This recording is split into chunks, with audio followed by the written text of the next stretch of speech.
Hello.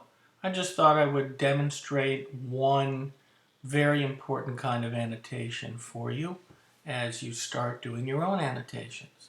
So as you are going to find out soon, if you're not already aware, there are many different kinds of annotations, many different active reading activities you can participate in, but one of the most important is the analysis annotation.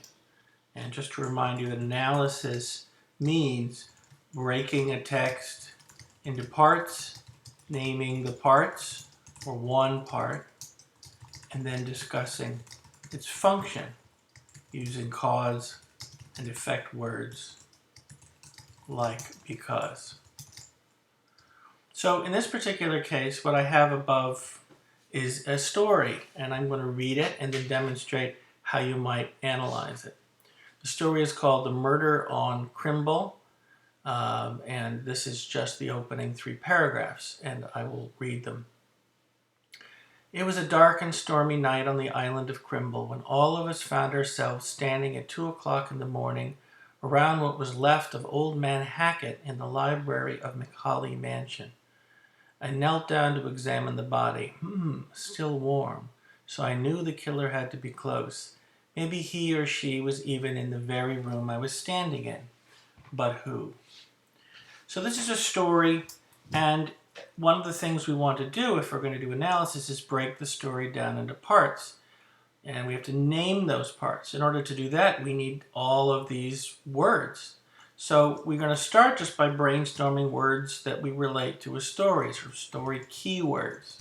So that might be things like plot, character, setting, point of view, theme, and so on. We can also go into more detail. We can talk about protagonists, foreshadowing, tone, and so on. And the more brainstorming we do, the more words we have available for analysis. I'm just going to begin by talking about the point of view of that first paragraph. The point of view is called first person point of view, meaning that the narrator is speaking directly to us using words like I and me. So what that means is we have a character who is speaking. So to do analysis, we're going to simply say that, and then we're going to talk about some impacts, or at least one impact that can have on us. So I might write this. The story, the island of Crimble,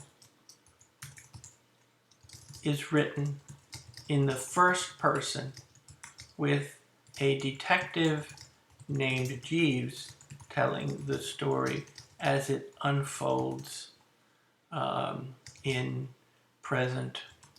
the present.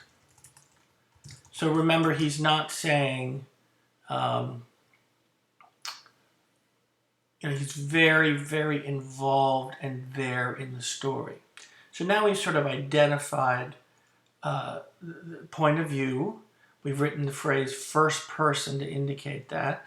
And now what we're going to do is we're going to add the analysis by adding a cause and effect word, like because. Because of this, the reader feels particularly involved in the story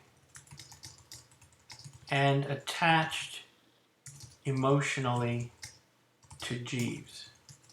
So you can imagine that if the story were told in third person, once there was a man named Jeeves and he was a detective, we would feel more distant emotionally from him. But because he's talking directly to us, we feel emotionally attached to him.